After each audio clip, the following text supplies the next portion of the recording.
ময়মনসিংহের ভালুকায় বিরুনিয়া ইউনিয়নের ৭, ৮ ও ৯ নং ওয়ার্ড শ্রমিক দলের কর্মী সমাবেশ অনুষ্ঠিত হয়েছে। শনিবার রাতে বিরুনিয়া বাজারে আয়োজিত কর্মী সমাবেশে বিরুনিয়া ইউনিয়ন শ্রমিক দলের আহ্বায়ক আশিকুর রহমান রিগানের সভাপতিত্বে প্রধান অতিথি হিসেবে উপস্থিত ছিলেন উপজেলা বিএনপির ভারপ্রাপ্ত আহ্বায়ক মোহাম্মদ মোর্শেদ আলম। প্রধান বক্তা হিসেবে উপস্থিত ছিলেন উপজেলা শ্রমিক দলের সভাপতি সৌমিক হাসান সোহাগ।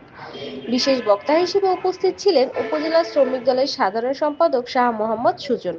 বিশেষ অতিথি হিসেবে উপস্থিত ছিলেন উপজেলা বিএনপির যুগ্ম আহ্বায়ক সালাউদ্দিন আহমেদ, মুজিবুর রহমান মজু, রুহুল আমিন, সিরাজুল ইসলাম ঢালি সহ অন্যান্যরা। আপনারা বিএনপি করেন, বিএনপির প্রতিষ্ঠাতা চেয়ারম্যান সাবেক রাষ্ট্রপতি বীর মুক্তিযোদ্ধা শহীদ প্রেসিডেন্ট জিয়া রহমান সাহেবকে যারা 5 আগস্টের পূর্বে আমাদের সাথে আন্দোলন সংগ্রামে অংশগ্রহণ করেছেন, তাদের হাতে আমরা আগামী দিনে নেতৃত্ব করে দেব। প্রিয় ভাইরা,